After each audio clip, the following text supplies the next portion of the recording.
Yes, so we will all contribute. Yes, and we have people now from Belgium, from Turkey, and Lisa is at the airport. Adel, where are you joining us from? I'm still in the car. 5 minutes. Okay.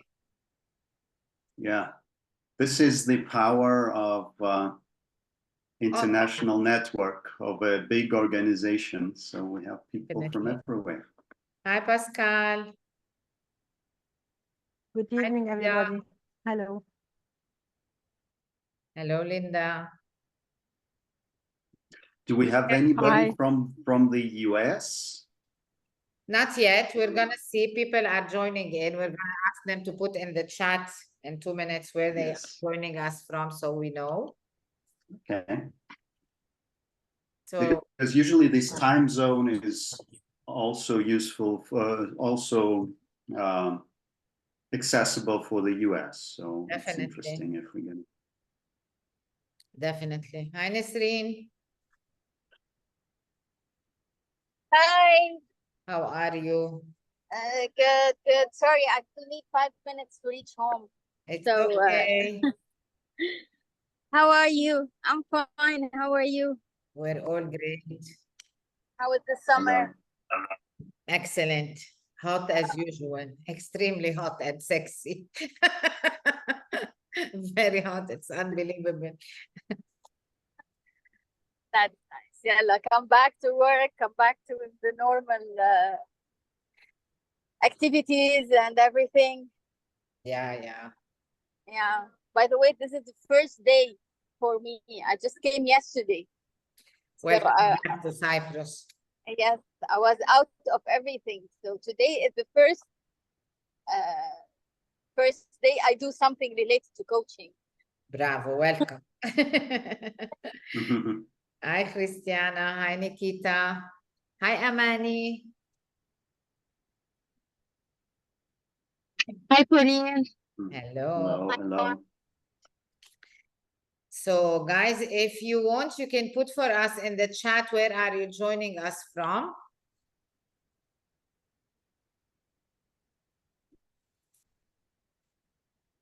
Aha.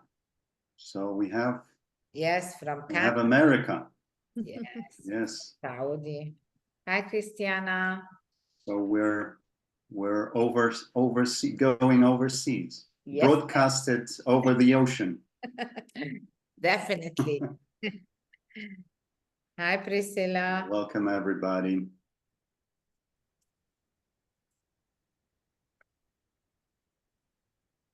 Definitely. So everyone who's joining, welcome. We would love to see where you're joining us from, so you can drop in the chat where you are joining us from.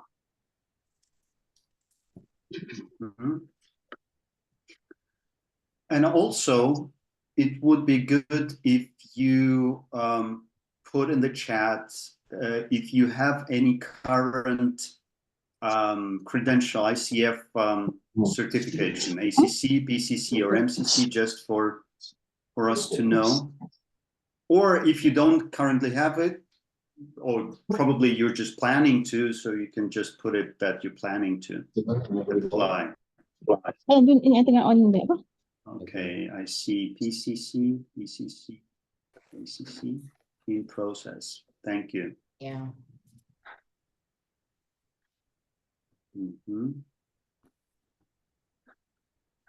Welcome, welcome.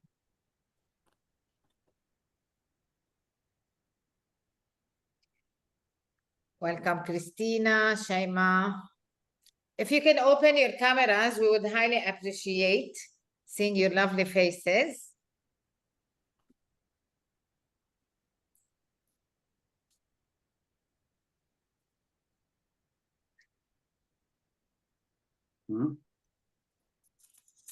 Welcome, everyone. So put in your chat, where are you joining us from? Also, if you have any ICF credentials, if you're in the process, if you're at PCC, MCC, ACC. Excellent. Hmm? I'm gonna give it 2 minutes. Yeah. We're gonna start afterwards. So let's give it 2 minutes. So we give people the chance to join, and then I'll introduce, and then we can start. We're very happy to have all of you here with us. Happy to see some familiar faces from across the borders. This is a historic ICF Cyprus first online training event. Yes, yes. You're part of history. Definitely.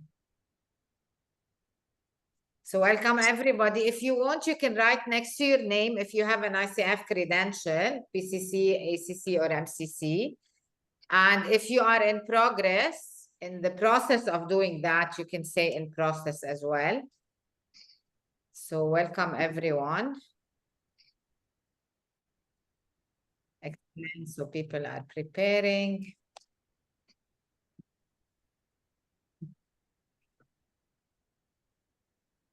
Okay, I think we can start, Pauline. We have the forum. 50%. We have 50%, which is good. So I would like to officially welcome you to the first online ICF Cyprus Chapter webinar. We have people joining from all over the world, as you can see in the chat.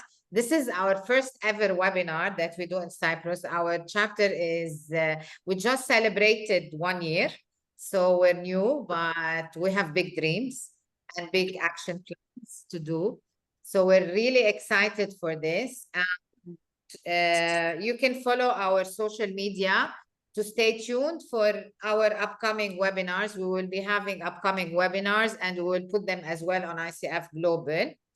And today we have a special guest here who is president of ICF Cyprus Chapter, Yury. So Yury Zachek is the founder and CEO of consulting company YZ Global. He is an MCC ICF. He's a leadership and executive coach. And as I mentioned, he's the president of the ICF in Cyprus. And he is an ex-Deloitte and Accenture. And we're gonna be talking about a very important topic that Yury is gonna introduce to us. Feel free to put your questions in the chat box, and we will be answering them in the end, Yury, right? Or you want to, how do you want it? It's up to you. Yes. Yes. Thank you, Pauline. Yeah, okay. So let me share my screen, and You can. you tell me if you can see it. Yes, we can. Works. All Okay. set. Perfect. And the floor is yours, Yury. Good. Thank you. Thank you. So welcome everybody. It's great to see you. So let me turn on the chat. Just a moment. Okay. So I suggest that we spend the first hour or so on the topic, because I have some slides for you and also some exercises. And the next 4 hours we spend on Q&A. So that was a joke. So I think we'll have a Q&A for 30 minutes. So we planned this event for an hour and a half. So I think let's aim for that. But if you have if you have questions, if you want to discuss, so I'm happy to stay online and answer the questions, because there might be quite a few. Okay. So okay, so our topic today is coaching presence and mindfulness. And apparently coaching presence is one of the ICF competences, competence 5. But why mindfulness? So during our event today, we'll find out why I put these things together. Because my my way in coaching, my travel in coaching, it just showed to me that mindfulness is basically the root of coaching. It's the base of coaching. Just a couple of words about myself. I was not born a coach, as probably most of you. So we're becoming coaches at some point of time because this is our calling. And my first background is legal. I used to work as a lawyer for 17 years for some major international companies like Deloitte, Accenture. But for the last 7.5 years, I've been doing only coaching. So coaching is my main profession now. It's my business. It's my passion. It's my hobby. It's my work. It's everything. So because basically we've got a very good job. We are developing ourselves and we're getting paid for that. So we're developing ourselves and we're helping our clients to grow and develop, and we're paid for that. This is an amazing job. Actually, some of my clients told me that they feel envious because it's amazing doing what you love and actually being able to do it for a living. So as I said, I started professional coaching 7.5 years ago. So now I have around 3,700 hours of sessions, which, as all of you know, is a lot. So I would like to start, as a lawyer, I would like to start with terms, with basic terms. So we need to put a frame to what we're going to be discussing today. And if we look at the definition of competence 5, a coach maintains presence. So what does it mean? The ICF says that the coach is fully conscious and present with the client, employing a style that is open, flexible, grounded, and confident. And actually here we see that this competence is about the coach. It's all about the coach. So the coach is conscious, the coach is present, coach is open, flexible, grounded, confident. So basically this definition shows us that it's very important in which state we are as coaches. So if we look at what competence 5 consists of, so we see that ICF defines it like remains focused, observant, empathetic, and responsive to the client. Please note here the words focused, observant. These are, and we'll speak about that later. So this is the ground, the base of everything. And by the way, Pauline, sorry, there's just one important question that we didn't address, is that everybody needs to stay till the end in order to get the CCEs and the certificate. I don't remember if you mentioned that, but yes, definitely. ICF is very strict about that. Yes, so they will ask us to log out the Zoom attendance and to send to them. So please, if you're here to also get CCEs, this is very important. Okay, sorry about this short admin issue. Okay, so the second thing is demonstrates curiosity during the coaching process. So curiosity here is the key. Curiosity is the, as we'll discuss later, curiosity is the base of mindfulness practices. It's the base of knowing thyself. Manages one's emotions to stay present with the client. So this is about our emotional intelligence. This is about being not overwhelmed by emotions. This is about being able to stay stable no matter what happens with you or your client.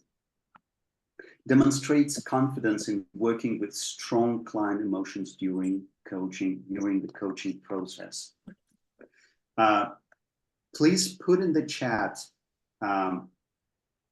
plus. Can you put plus if you ever had a situation when something during a coaching session with your client really triggered you, so that you lost this sense of being present, that you became very emotional, or you thought that actually, oh my God, I had the same thing, like your heart starts beating, you start to be very anxious.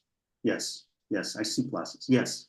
So this is basically, as we all know, this is basically one of the biggest problems in the coaching profession, in the coaching session, when you can't actually see the situation or the client absolutely free of emotions, free of connecting to this situation. So 5 is comfortable working in a space of not knowing, and we'll discuss all of this later in detail. So this is just the full list now. Is comfortable working in a space of not knowing. And finally 6, creates or allows space for silence, pause, or reflection. So basically this is competence 5. So if you look at this, it doesn't seem very difficult, right? But in fact, we all know that it is. And we'll see why. So let's look at these 2 markers first. Demonstrates curiosity during the coaching process and is comfortable working in a space of not knowing. So I'm actually in coaching partly because of my curiosity.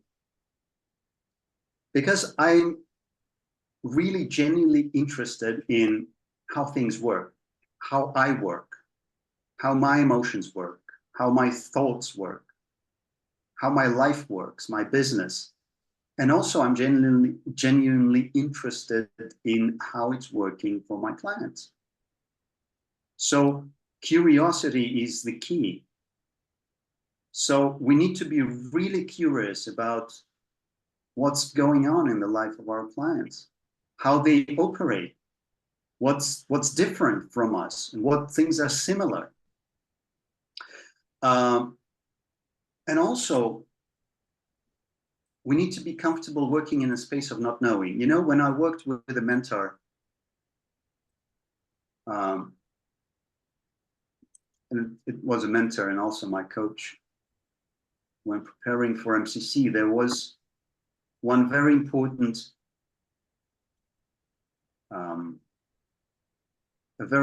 thing that he told me.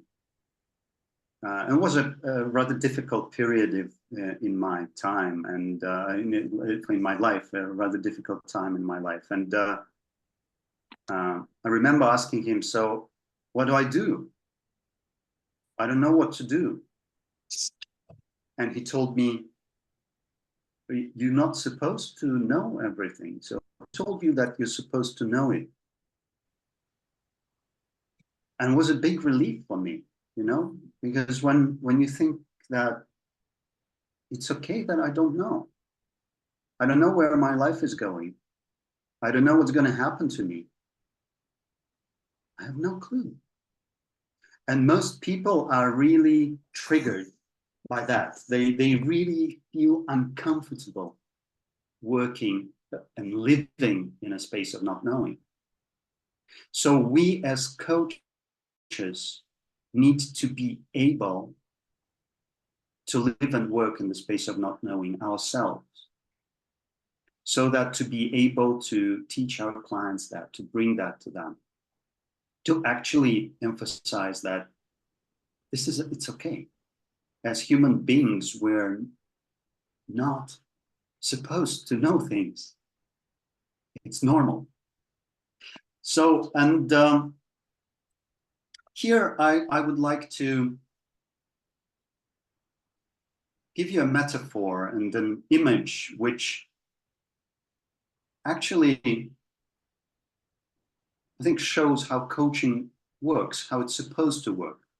So, do you know this thing? Who knows this thing? Put it in the chat. What do you think this is? And by the way, there is a person down there. You see that there's a person on this slide at the bottom, small person. Okay, there's nothing in the chat. Okay, so interesting. Nobody knows. Okay, maybe it's better now. Maybe you know what it is now. And again, there's a person there at the bottom. Yes. So, Christus, yes, this is actually the collider. Yes, this is the Large Hadron Collider. So on the border of Switzerland and France, time travel machine. Yes, definitely. Who knows? So coaching is actually facing something unknown, you know? So we are looking at a very complicated machine in front of us, which is our client.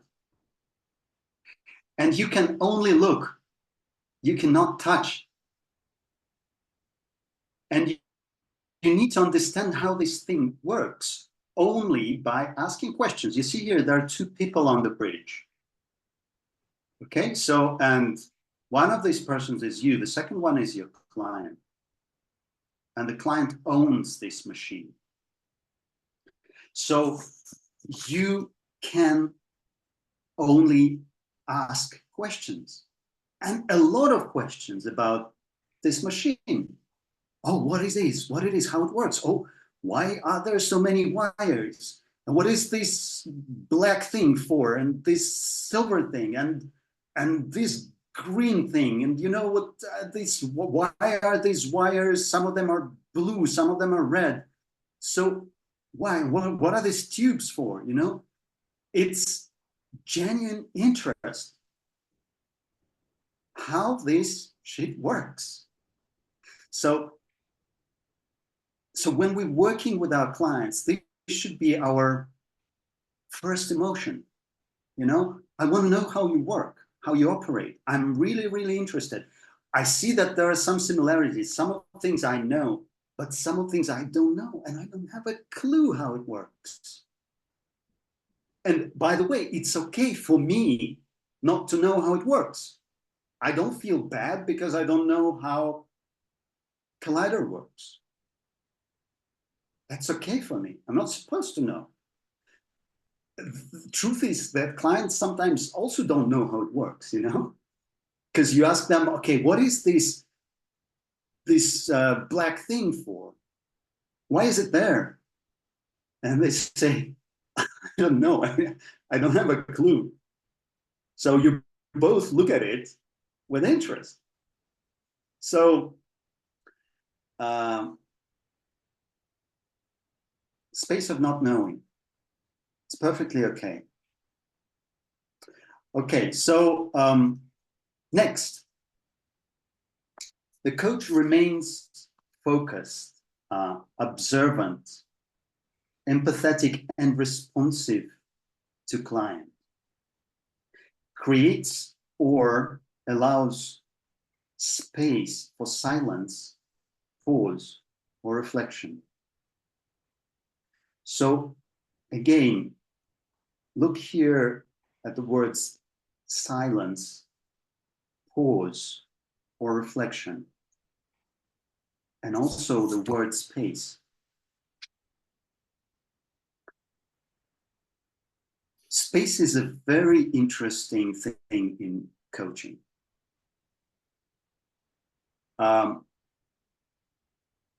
When I was a young coach, and I bet all of you go through this stage, You actually try to fill space with something.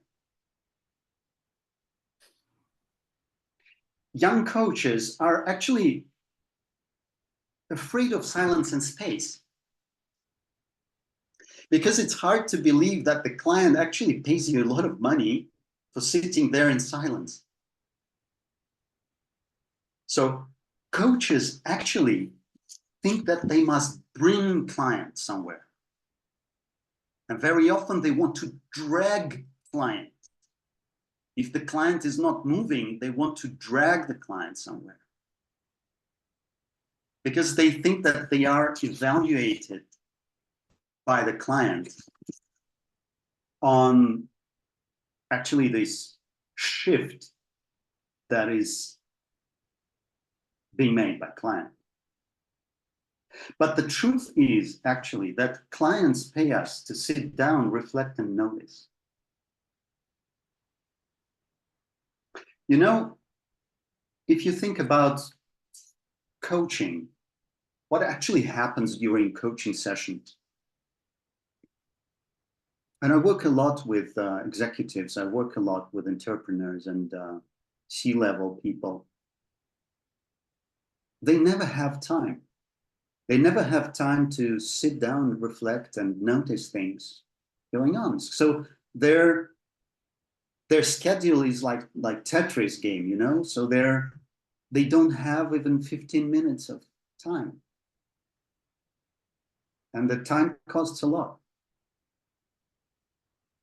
So when they have this 1 hour where they can actually sit and reflect about their life, about their business, about their strategy, and do it not alone, but do it with professionals. So this is priceless, actually, and it costs a lot.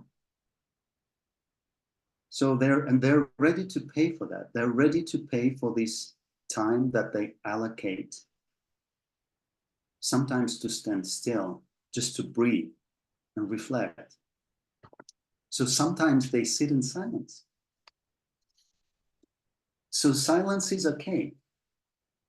And if you listen to MCC sessions, and I urge you to listen to MCC sessions, you will notice that the more experienced the coach is, the more experienced the MCC is, the more space and silence is in the session. So you just allowing things to happen.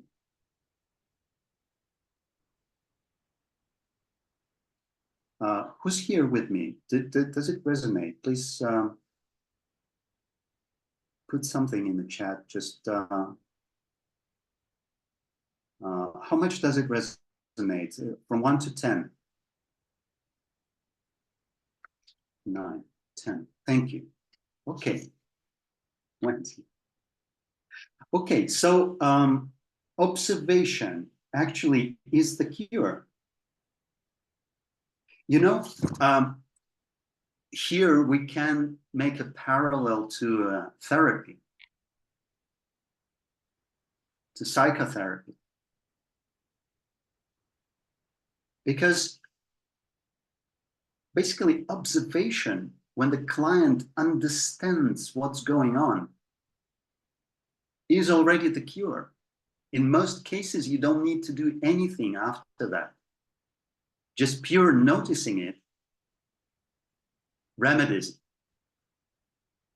So our task is for clients to notice, to start noticing, to actually start asking questions,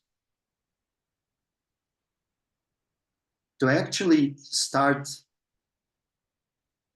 being really curious about themselves, about what's going on in their mind, about this thing, you know? Sometimes when you show the client their inner world, they're so surprised. You know, when you actually show them how their emotions work, when you show them how their thoughts work, when you show them the connection between mind and body, The clients are so surprised, you know, these things which everybody should know, how our thoughts trigger emotions, how our emotions trigger bodily response. For most people, this is like rocket science, you know, and you show them these things and they start noticing. So this is our work. So when you are aware, when you notice what is happening with you, you are healing. So coaching is not about techniques. This is the understanding that I came to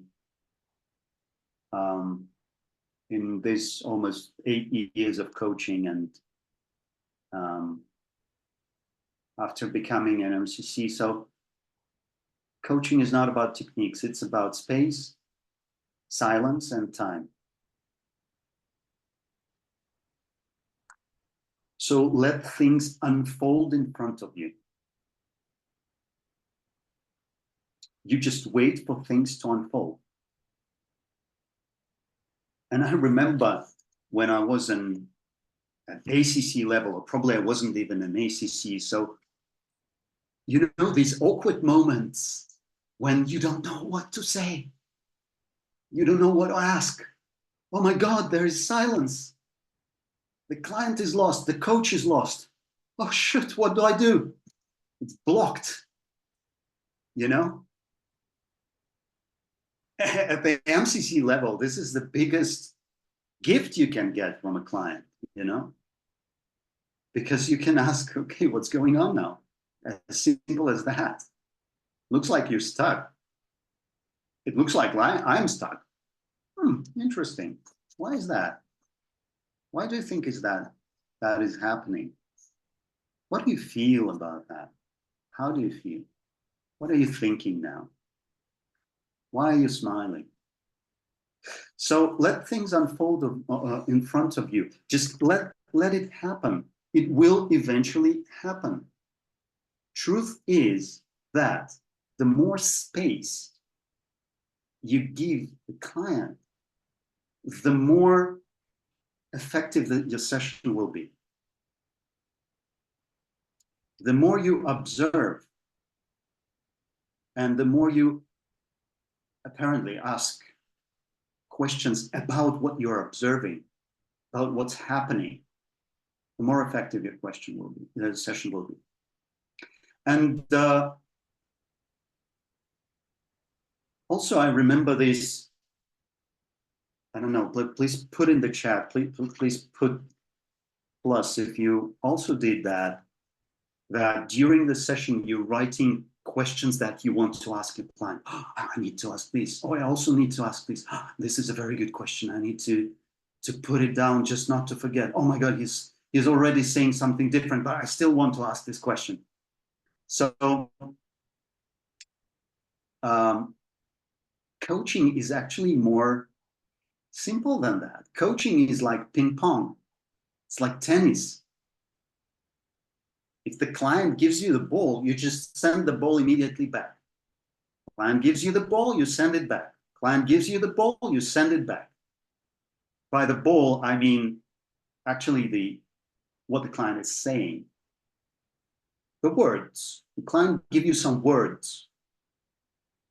And apparently these words have some deep meaning.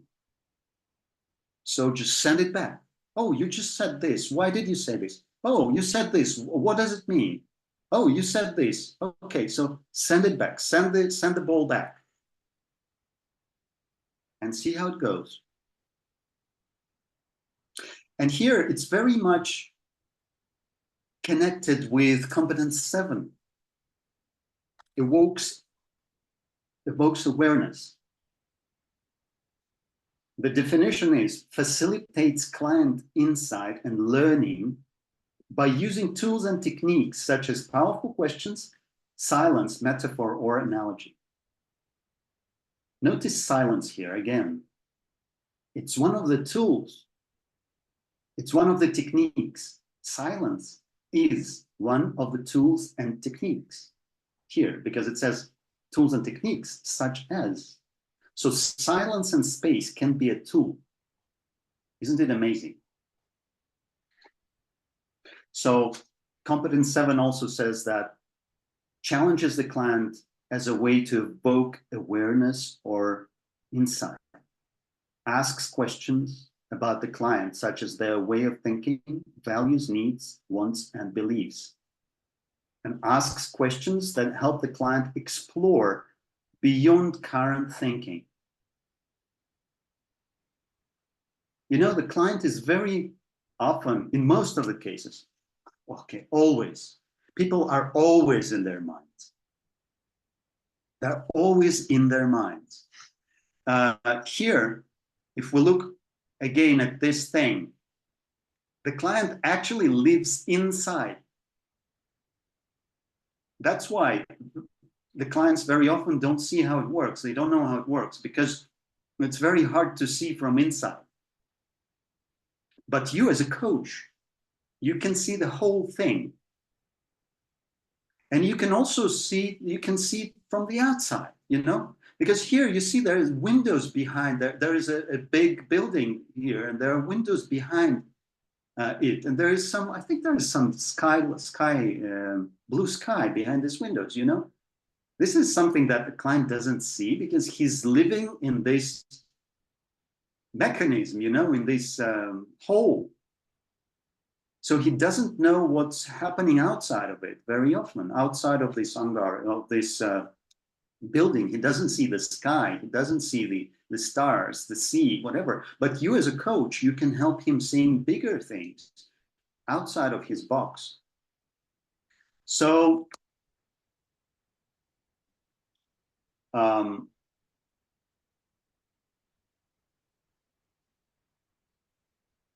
here, there's a metaphor which very often is used in coaching, that basically the coach's role is to be a mirror,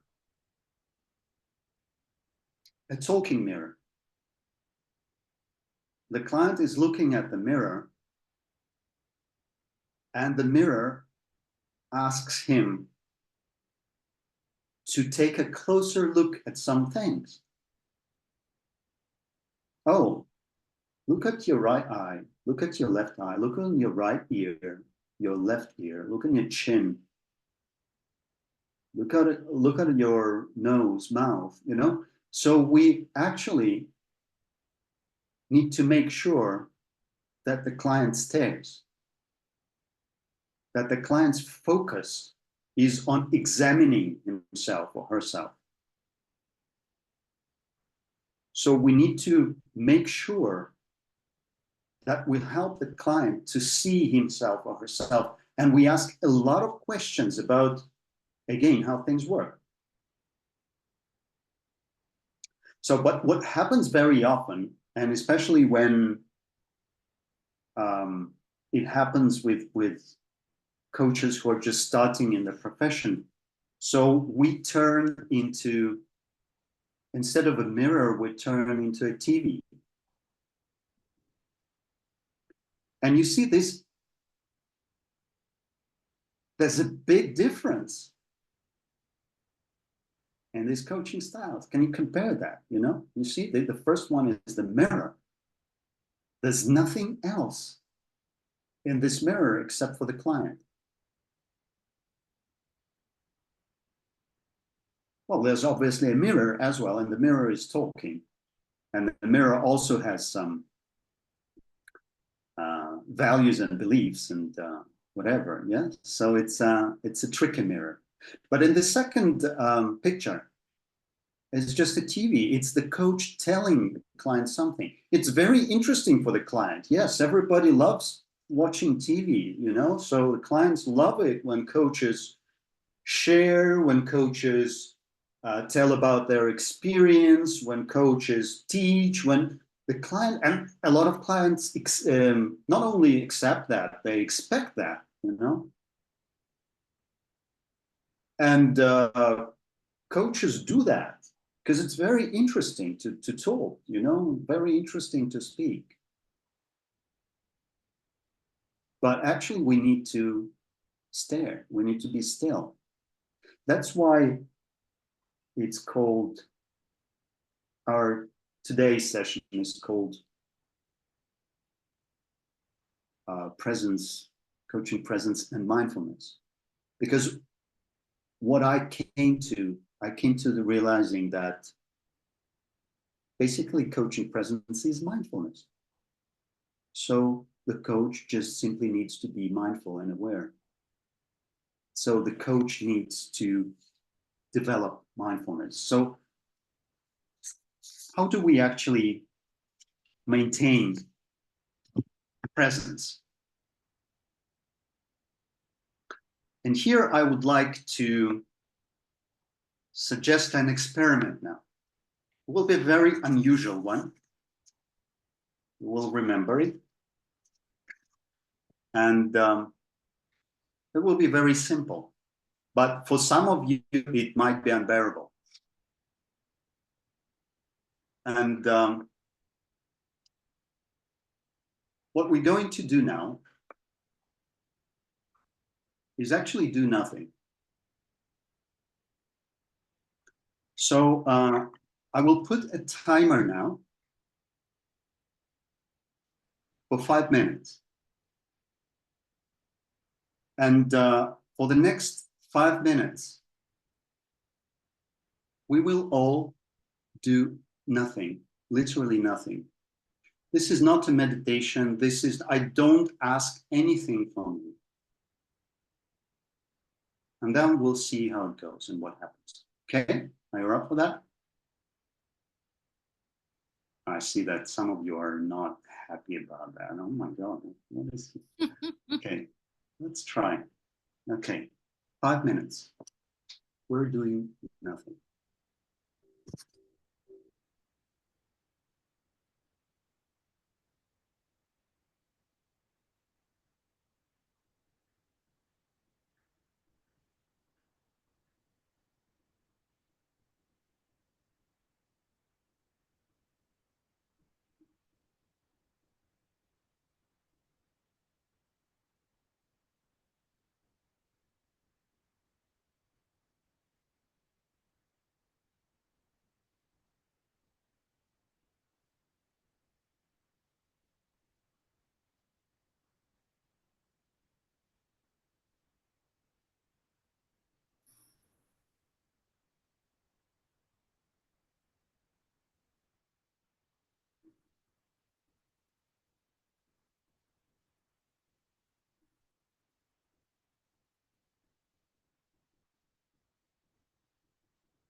Okay. So how was it? Please share what was going on. Raise your hand. Turn on the microphones.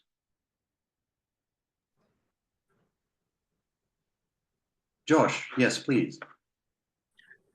I think for me, I noticed sounds first that I was not paying attention to at all. So I could hear cars driving by. And I was like, oh, yeah, I forgot. I live on a street where cars drive by. So I first noticed sounds and sounds in my house. Oh, the washing machine is going. So things like that's the first thing I started to notice, just almost an inventory of noises and sounds in my environment that I was not paying attention to previously. Yes, thank you. Theodora. Yes, that was the longest 1 minute of my life. 5 minutes was 5. No, it was the longest 1 minute of my life and the best 4 minutes of my day. Because you understand what I mean. Because in the beginning I said, oh gosh, what I'm gonna do for 5 minutes doing nothing? This is impossible. I start laughing. And then I just surrender and I let it go, and I really enjoyed the rest of the 4 minutes. Yes, thank you. Congratulations. I think most of you actually never had in your life 5 minutes where you did literally nothing. As kids, you were always doing something. As grown-ups, we're always doing something. Even when we're not doing something, we're probably meditating. But here you were doing nothing. This is just pure being. You just had 5 minutes of pure being on planet Earth, not doing. Okay, so what happened? Yes, Christiana, what did you notice? You're on mute.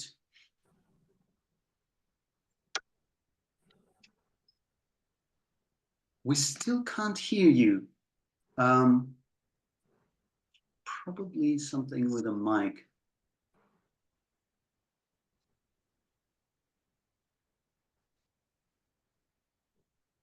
No, still not working. If you want, type it in the chat box. You can type in the chat box, or you can try to reconnect and maybe use the headphones if you have one. Okay, Pascal. Yes, good evening. Usually I have this 5 minutes before I go to sleep. So by the end of the day, I have this 5 minutes of silence. So I can make the emptiness and go directly to sleep. Yes. Yes, that's a very good practice. Okay, who had Yury, yes, we have comments in the chat that was a very long 5 minutes. That seems long. He did it like I died and got born again. It was wonderful. Started to notice my own breathing and took deeper breath. And we have yes. Just raise her. Yes, Zainab, please.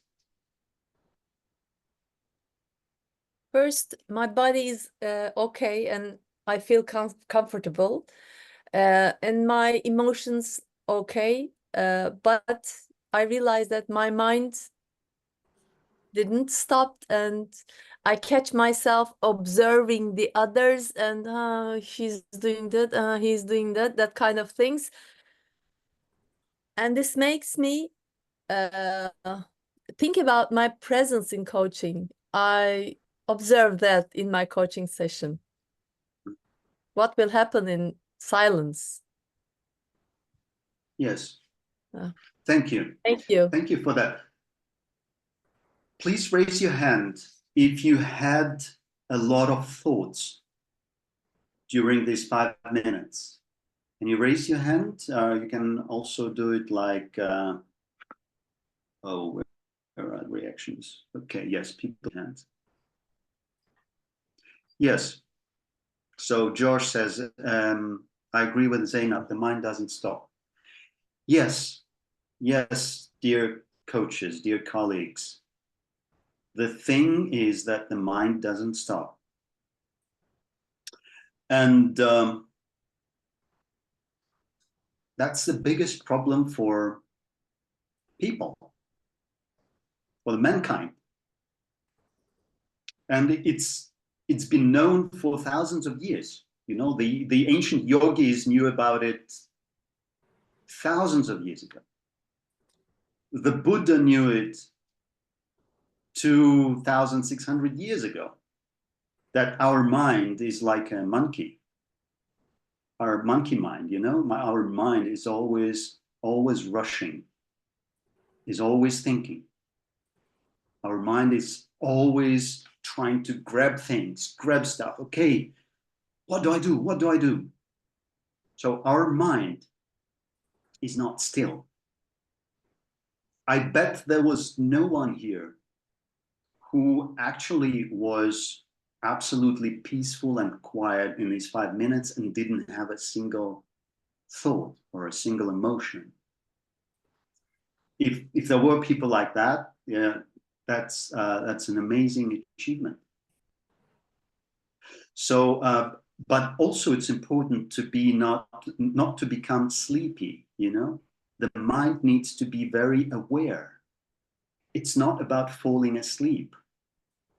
The mind can be very sharp, but it can also be still. And this thing can only be practiced. It's like a gym. You practice that. So, okay, let me go further.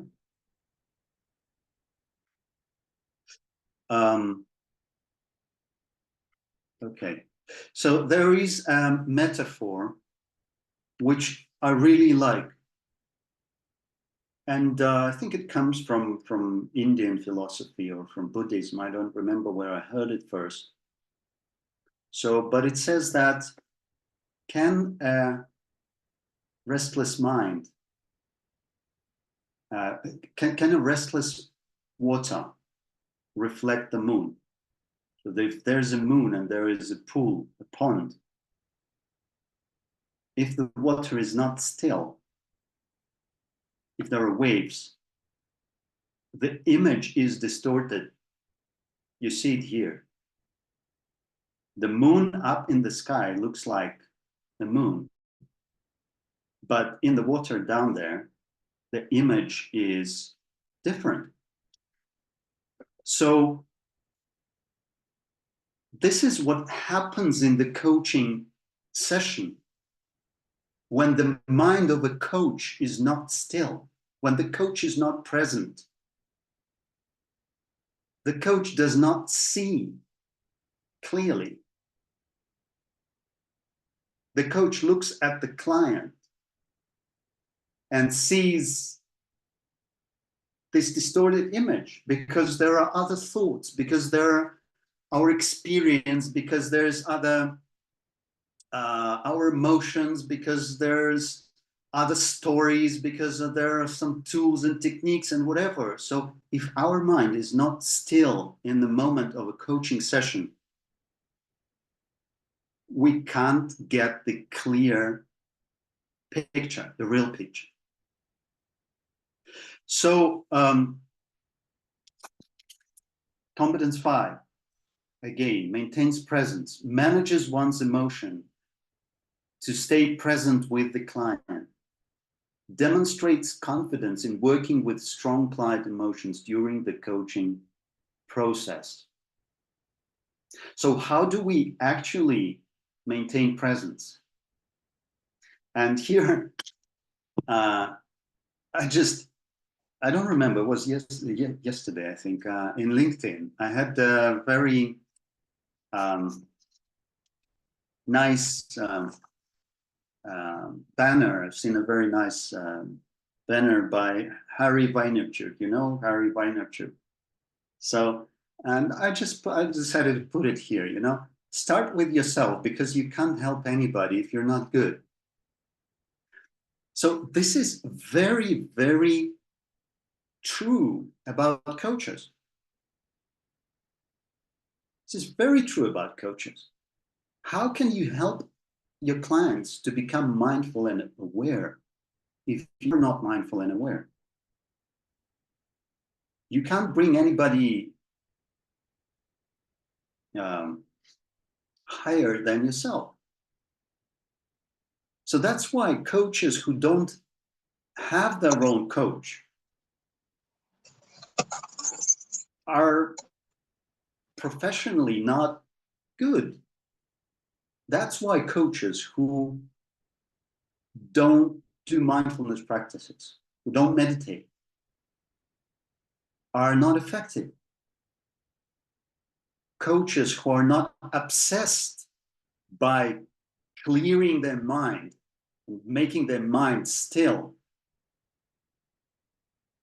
ultimately will not become great coaches. You know, they might become really skillful coaches, yes.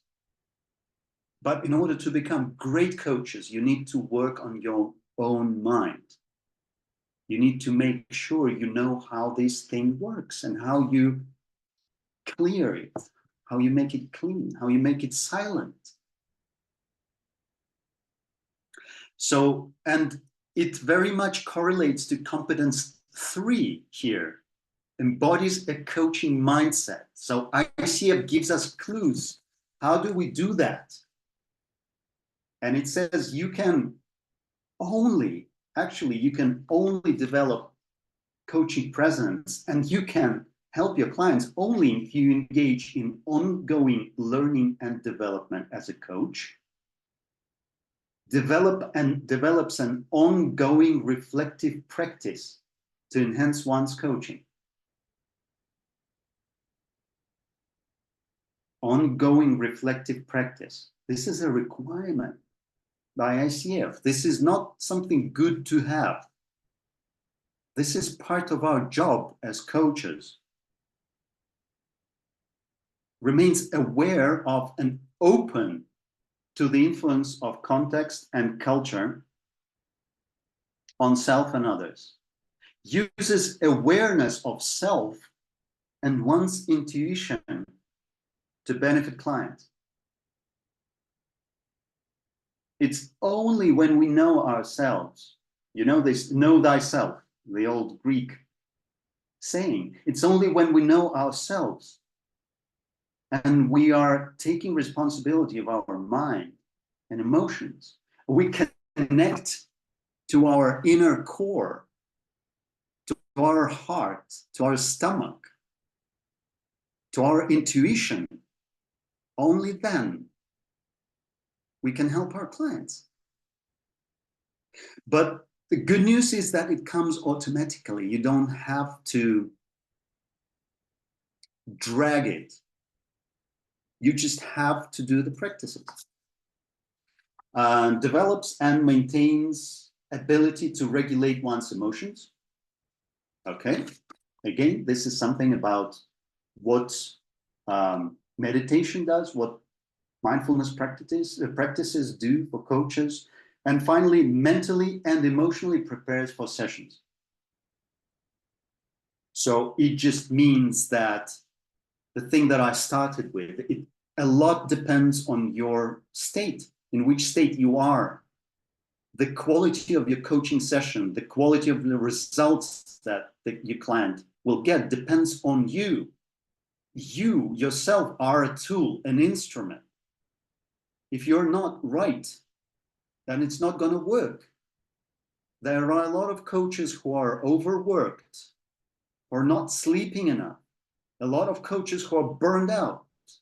A lot of coaches who are desperate because they're not earning enough money or because they don't know where they're going. A lot of coaches are in a very poor shape. Let's be very honest. And we're trying to help others. We're trying to help other clients, you know? So start with yourself And yes, we need to mentally and emotionally prepare for sessions. We need to be mentally and emotionally stable.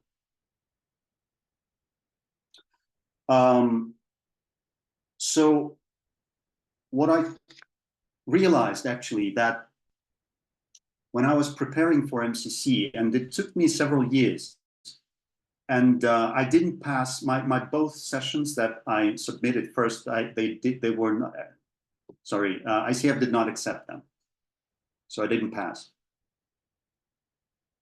So, and my mentor,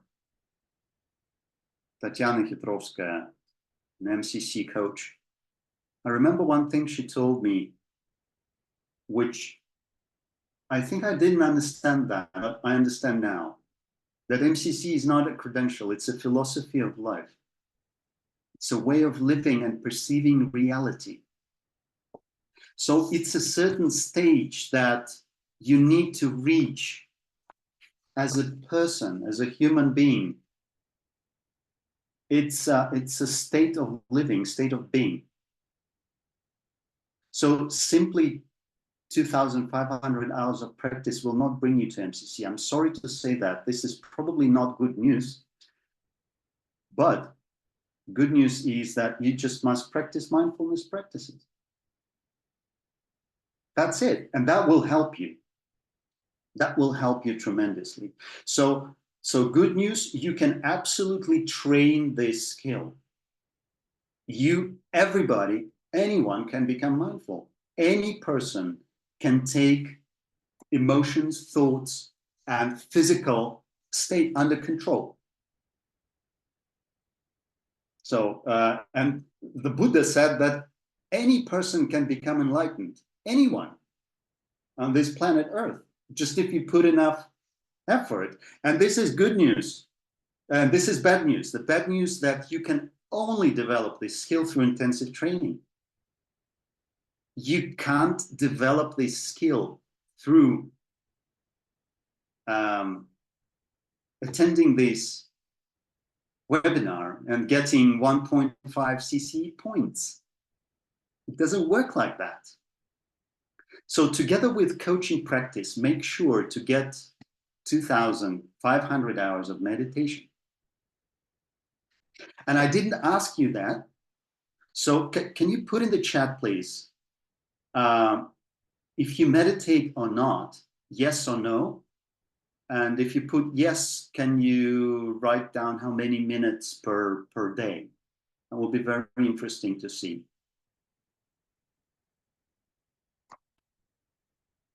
Around 15 minutes.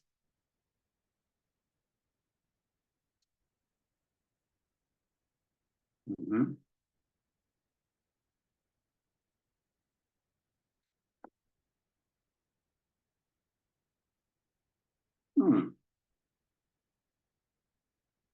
Okay. Multiple times. 30 minutes a day. There are not many no's. Yeah, just the people who don't meditate, they're not putting a no. Yes, thank you for honesty, Tatiana. We're not here to judge anybody so I'm here to share my experience. So my experience is that,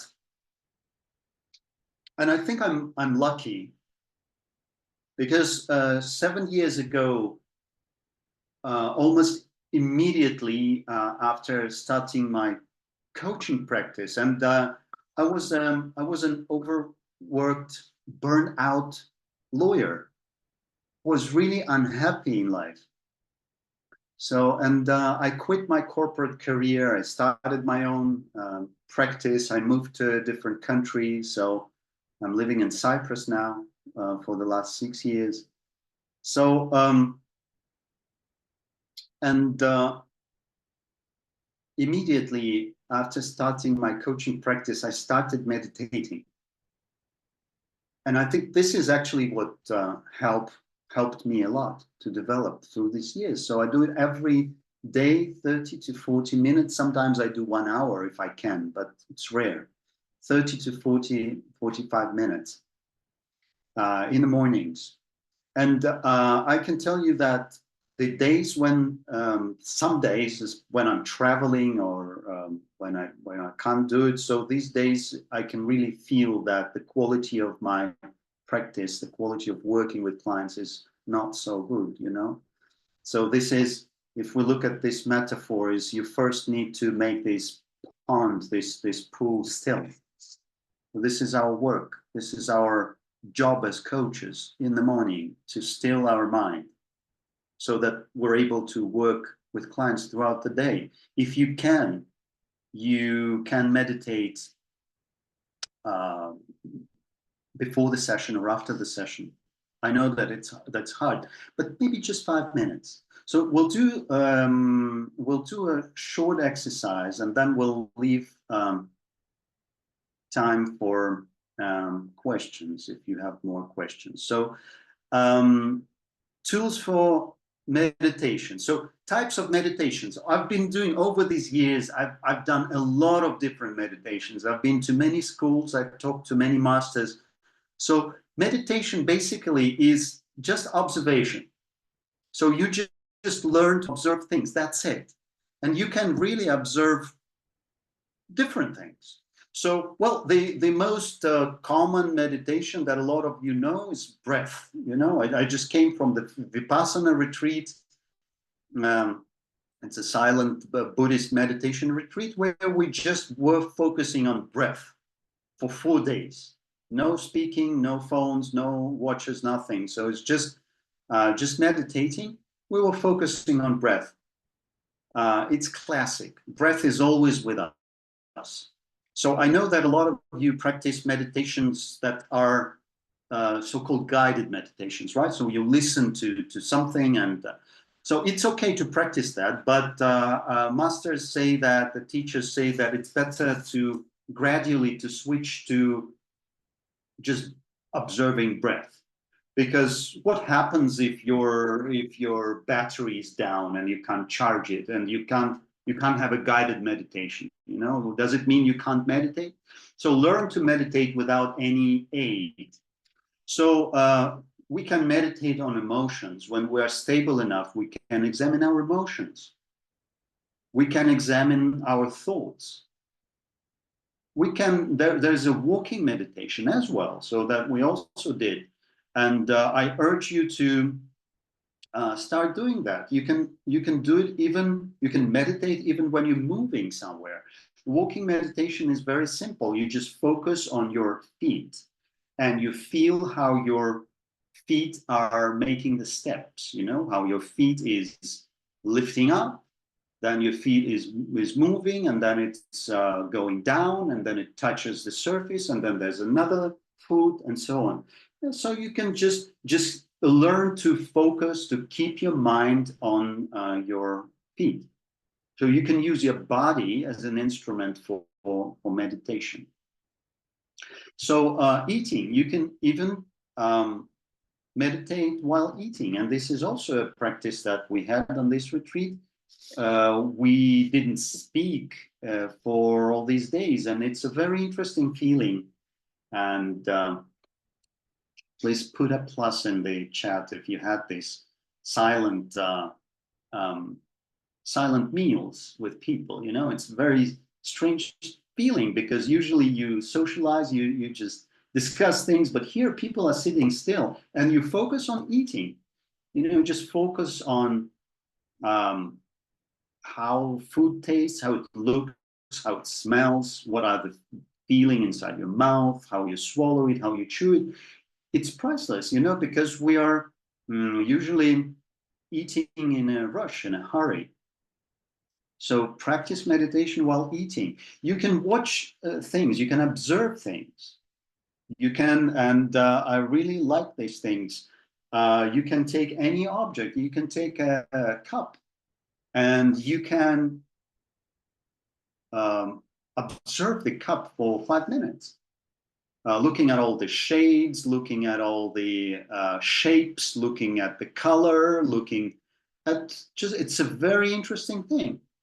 Maybe you will even start to draw, you know, because when I started meditating and on different objects, I really want to draw some of them, you know. So that's drawing is actually meditation. So because when you're drawing, you're very much focused, you're very much in the process. Listening, you can listen to birds, you can listen to sounds, you can listen even to your washing machine, you can listen to the vacuum cleaner, you can listen to anything. There was once masterclass on meditation during Tim Golvy's. You might know Tim Golvy, the inner game of tennis, and he's still active. He's doing classes, and it was a coaching conference, and there was a class on meditation there. And one of the musicians, he said, there is an interesting meditation. You can listen to your favorite song, and you can focus only on some instruments, like only drums, through the whole song, or only bass guitar, or only, I don't know, piano, whatever. So by doing this, we actually train this frontal cortex. So the frontal parts of our brain, which are responsible for focusing. As soon as we train it, and it can be trained within several weeks of meditation. There is research, scientific research proving it, showing it. So once you develop this part of the brain, once you learn to focus and being very much focused, very much present in the moment without all this rushing of thoughts, then it will increase your coaching practice and lift it to a different level. Please believe me, because it works. It's not something that I invented. It was invented thousands and thousands of years ago, and now we are using it. We can use it in coaching. And so finally, there is a very simple exercise which you all can do. And this is an exercise which I very often give my clients when I'm introducing them to meditation. So you want to do it, or you want to listen about it? It will take probably 3 minutes. Okay, because we need to stick to because some people need to leave within 1 hour, and already we passed it. No, it was an hour and a half, Pauline. Everybody is okay, then let's do it, and then we leave 10 minutes for questions and answers. Yes. Okay, yeah. If you have to, if you need to go, you have to go. Please go. It's okay. So, but it was an hour and a half. Okay. So it's very simple, and you can all close your eyes, and you can switch off the cameras if you want. What you need to do is you need to count down from 100 to 0, counting your inhales and exhales. So, for example, 100, inhale, 99, exhale, 98, inhale, 97, exhale. Okay? So let's do that. And once you're done, you can turn on your camera back and or put something in the chat. We'll know that you are back.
Okay, last 10 seconds.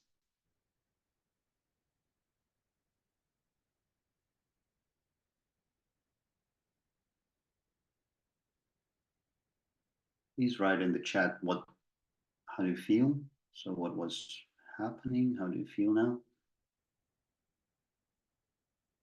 Yogesh, done, very relaxing. Yes. Actually, I first met this practice at was mentioned by Carlos Castaneda, but he was just writing about count down from 100 to 1. So I just added breaths here, and it works really well. So as you see, it really keeps us focused, and it brings you directly to alpha state of your brain, because we're usually in beta waves, which is our brain is very tired usually during the day. So this practice immediately brings you to alpha, so you relax. So, and it also trains you. Was not enough time for me, Tatiana. Yes, sorry about that. It actually, you can do it now yourself with your own pace. Yes, it's probably a little bit rushed, but the idea is to give you this tool so that you can practice yourself. Please practice. It just takes 2-3 minutes. Okay, 3 minutes. So, but it's very powerful. Some people said it's thank you, peace and relax, calmer, lighter, felt rushed, now catching my breath, relaxed. I like this. It was challenging. I lost count, was not enough. I didn't get to 0 either, but again, I lost count somewhere. But it helps me focus. Very good experience. Thank you. Yes, thank you, thank you. There is a variation of it which is called 10.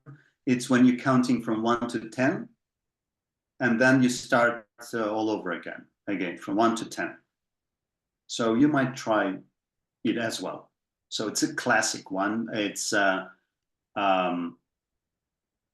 mentioned by Andy Paddycombe in his book Mindfulness, and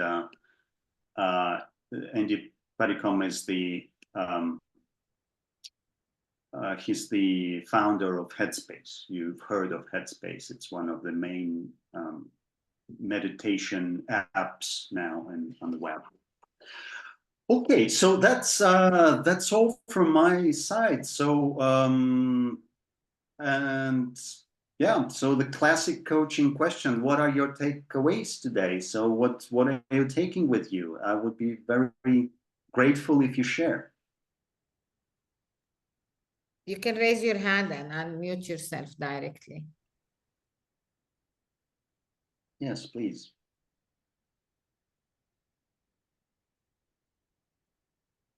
I liked the part about creating space, not filling it.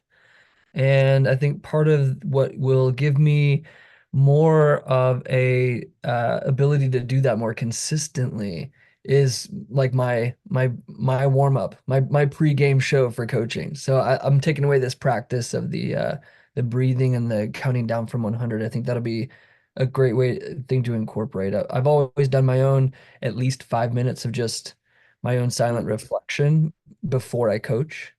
But I am going to challenge myself to do it like a little bit more, just kind of trying to get to that still water state. So I really liked that aspect, that the metaphors today, and the creating space, not filling it. Thank you, Josh. Thank you. Thank you for your thoughts and reflections today. Thanks. Zeynep. I find it so nice surfing one competency to another one and see how they all related to each other. It was so good. Thank you very much for this.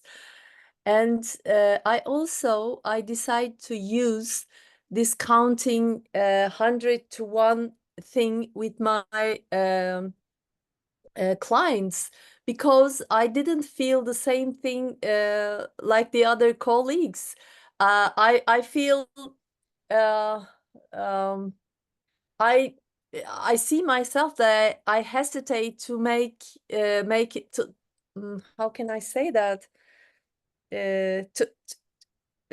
to say the wrong number. Yeah, and this shows us how we react if we do something wrong, and this will be a good tool for our clients to watch themselves. So I take it as a tool. Yes, absolutely. There shouldn't be any bad feelings about not counting right or be. So just observe.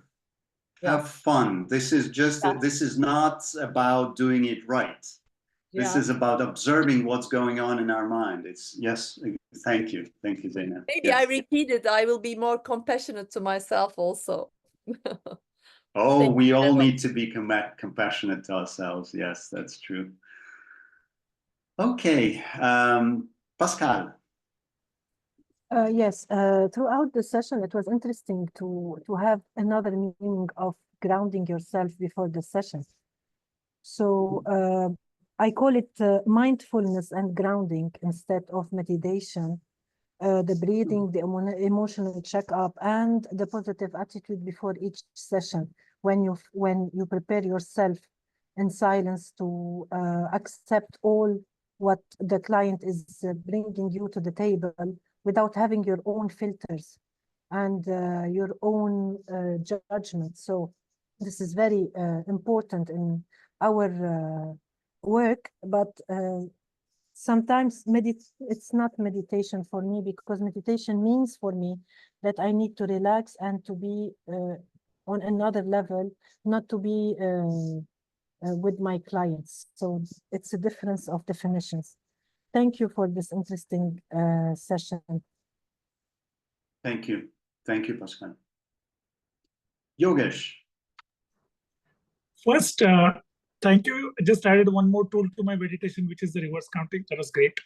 What I loved about the session was, I think the way you explained, if you focus on mindfulness, actually you don't have to worry about the competencies. All competencies get covered the moment you really focus on the core mindfulness. And that's really just amazing. Time permitting, I would have liked to add a comment, but I'll let others speak first because I think we are running out of time. Thank you. Thank you, Yogesh. Linda? Yeah, this was a really excellent session. Thank you. And it got me reflecting on this idea of coaching, and there's the other person and there's myself, the coachee and the coach. And somewhere we meet in this space in the middle, in like this field when we're in a coaching session, and it's like all of potential is there. This is where the mystery of life is, when we're actually really meeting and being present to that space that's between me and the coachee. And I'm just really reminded that by emptying myself as this vessel with as much presence and as I can to that person, there's so much potential that's available in there. And this really reminded me, like it's I love that what you shared about your mentor coach. It's not a credential, it's a philosophy. It's a way of life. It's how we be in the world. So this has just been really, I feel myself just teeming with just that idea of presence. So thank you very much. Thank you. Thank you, Linda. Yes, Robert Dilts, I was also, one of the courses that I took was Generative Coaching by Robert Dilts and Stephen Gilligan. And so Robert Dilts calls this generative field. So it's actually a space that you create between you and client where things start to happen, where ideas start to come. It starts to generate stuff, ideas. So that's why it's called generative coaching, you know? So, and we as coaches, we're responsible for this space, yes.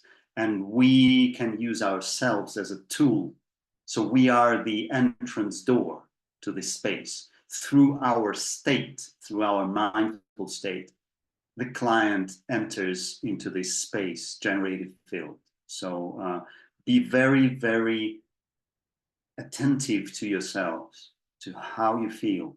So take good care of yourselves, because you are an instrument, you are a tool through which the other people develop. They get their insights, they get their breakthroughs, they got all of this through you. And we have Okay, some feedback in the chat as well. Yes, valuable, insightful session. Take with me the idea of spending at least 15 minutes a day in silence. Yes, Xenia, this is always, we all need it. So Tatiana, I'm taking a metaphor about still waters, another reminder of the importance of meditation. Silence sometimes can be helpful for the client, definitely. Provide the space for the client. It's helpful for calm down and relax. Cycle session, it's past midnight where I am, but totally engaged and happy to be here. All right, yes, thank you, Priscilla, for your commitment. Okay, so I just want to share the last slide, which is basically the contact details. So if you, I urge you to connect on LinkedIn, so you can, here's a QR code which will lead you to LinkedIn, and it's Yury Zachek. I'm the only person on planet Earth with name and surname like that, as far as I know, so it's easy to find me. So please connect on LinkedIn. I'd be happy to have you as a connection there.